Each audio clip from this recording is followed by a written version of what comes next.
अस्सलामुअलैकुम and welcome everyone.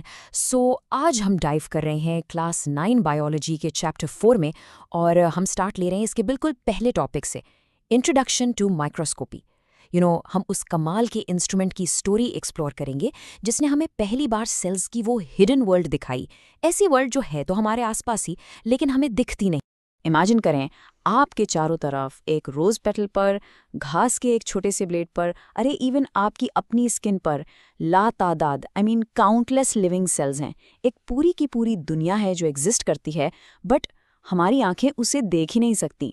तो फिर सबसे बड़ा सवाल यही है, राइट, कि हमने आखिर इस हिडन यूनिवर्स को देखा कैसे? ऐसा क्या टूल था जिसने इस माइक्रोस्कोपिक वर्ल्ड के सारे सीक्रेट्स अनलॉक कर दिए? Well, the answer of course एक ऐसी इन्वेंशन थी जो आगे जाके मॉडर्न बायोलॉजी की a solid foundation. Yes, you guessed it, the microscope. यही वो इंस्ट्रूमेंट है जिसके जरिए हम सेल्स को स्टडी कर सकते हैं, डिजीजेस को समझ सकते हैं और लाइफ के जो बेसिक बिल्डिंग ब्लॉक्स हैं ना, उनको एक्सप्लोर कर सकते हैं। चलिए देखते हैं कि ये सब स्टार्ट कैसे हुआ। ओके, ये जर्नी स्टार्ट होती है 1595 में ज़ैकरायस यानसेन से। उनका जो पहला कंपाउंड माइक्रोस्कोप था वो बेसिकली एक सिंपल सी ट्यूब थी जिसके दोनों एंड्स पर लेंस लगे थे। चीज़ों को बस 3 से 9 टाइम्स तक बड़ा कर सकता था। फिर 1665 में रॉबर्ट हुक ने इसमें कुछ इंपॉर्टेंट इंप्रूवमेंट्स की। लेकिन जो रियल गेम चेंजर था वो लेट 1600s में एंटन वैन लीवनहोक लेकर आए। उन्होंने अपने अमेजिंगली पावरफुल माइक्रोस्कोप्स बनाए और हिस्ट्री में पहले इंसान बने जिसने माइक्रो ऑर्गेनिजम्स की वो पूरी की पूरी दुनिया देखी। अब अगर हमें समझना है कि माइक्रोस्कोप को इतना पावरफुल क्या चीज़ बनाती है, तो it's not just about zooming इन। हमें दो बहुत इंपॉर्टेंट कॉन्सेप्ट्स को समझना होगा, मैग्निफिकेशन और रेजोल्यूशन। मैग्निफिकेशन टू बिल्कुल स्ट्रेट फॉरवर्ड है। It's simply the ability to make an object look bigger than its actual size. बिल्कुल वैसे ही जैसे आप अपने फ़ोन के कैमरा से जूम इन करते हैं ना, किसी दूर की चीज़ को पास से देखने के लिए। और फिर दूसरी तरफ है resolution, and this is all about clarity. ये बेसिकली दो बहुत करीब पॉइंट्स को अलग अलग डिस्टिंक्ट करके दिखाने की एबिलिटी है। इसको ना आप यूट्यूब वीडियो क्वालिटी की तरह सोचें। 140p पर इमेज कितनी ब्लरी होती है, राइट, लेकिन 720p पर एकदम शार्प और क्लियर। That's good resolution. लेकिन यहाँ एक सबसे क्रूशल पॉइंट है, मैग्निफिकेशन जो है ना वो रेजोल्यूशन के बिना यूजलेस है। जस्ट इमेजिन, आपके पास एक ब्लरी लो पिक्सल फोटो है। अगर आप उसको बस मैग्नीफाई करेंगे, जूम करते जाएंगे, तो क्या आपको ज्यादा डिटेल्स मिलेंगी? नहीं, आपको बस एक बड़ी ब्लरी इमेज मिलेगी। माइक्रोस्कोपिक लेवल पर क्लियरली देखने के लिए you need powerful magnification and sharp resolution, दोनों एक साथ। Alright, इस नॉलेज के साथ चलिए आगे बढ़ते हैं। Let's talk about the two main types of microscopes जो साइंटिस्ट आज यूज करते हैं।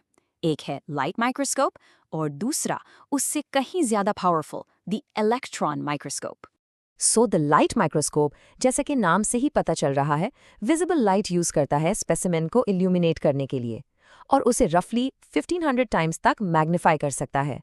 बट द इलेक्ट्रॉन माइक्रोस्कोप वो लाइट के बजाय a beam of electrons use करता है, and that is a massive leap forward. इसकी सिंपल सी वजह यह है कि इलेक्ट्रॉन बीम्स लाइट वेव से कहीं कहीं ज़्यादा फाइन डिटेल्स कैप्चर कर सकती हैं, और इससे क्या होता है, रेजोल्यूशन बेटर हो जाती है और magnification just becomes incredible. Just look at this number. एक इलेक्ट्रॉन माइक्रोस्कोप किसी भी ऑब्जेक्ट को 250,000 टाइम से भी ज़्यादा मैग्नीफाई कर सकता है।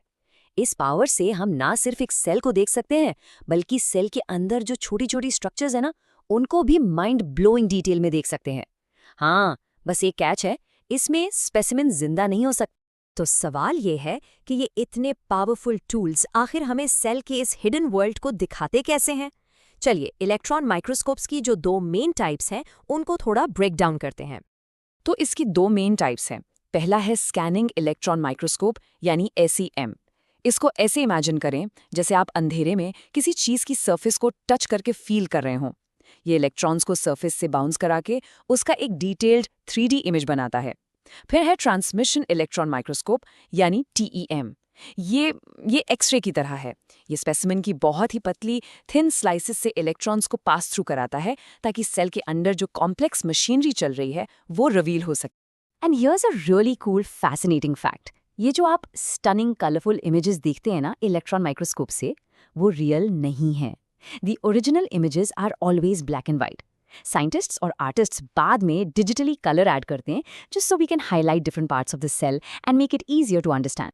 तो ये जो टेक्नोलॉजी में इतना मैसिव जंप आया है, इसका रिजल्ट आखिर दिखता कैसा है? लेट्स सी कि माइक्रोस्कोपी के इस रेवोल्यूशन ने हमारा व्यू, हमारा नज़रिया बायोलॉजिकल वर्ल्ड के बारे में कैसे कंप्लीटली चेंज कर दिया। And wow, this slide perfectly shows the difference. On the left आप सैल्मोनेला बैक्टीरिया को देख रहे हैं अंडर अ लाइट माइक्रोस्कोप। आप उसकी बेसिक शेप तो देख सकते हैं, बट दैट्स अबाउट इट। अब राइट पर देखें अंडर एन इलेक्ट्रॉन माइक्रोस्कोप, वही bacteria, look at the incredible detail. आप उसकी कॉम्प्लेक्स सरफेस देख सकते हैं, आप उसके टेक्सचर्स देख सकते हैं। It's a completely different world. So blurry shapes देखने से लेकर एक सेल की इंट्रिकेट मशीनरी को समझने तक का सफर, ये सब कुछ माइक्रोस्कोप की एवोल्यूशन की वजह से ही पॉसिबल हुआ है। ये technology, it is the foundation of modern biology. यही हमें अलाउ करती है कि हम लाइफ को स्टडी करें, डिजीजेस से फाइट करें और ये समझें कि फंडामेंटली हम हैं क्या। और ये चीज़ हमें एक आखिरी सवाल पर लाकर छोड़ देती है। Just imagine a world where the microscope was never invented. अगर ये टूल कभी होता ही नहीं तो हम आज लाइफ के बारे में, मेडिसिन के बारे में और खुद अपने बारे में कितना जानते? साइंस की दुनिया आखिर कैसी दिखती? It really makes you think, doesn't it? इस डीप डाइव में मेरे साथ शामिल होने का बहुत शुक्रिया।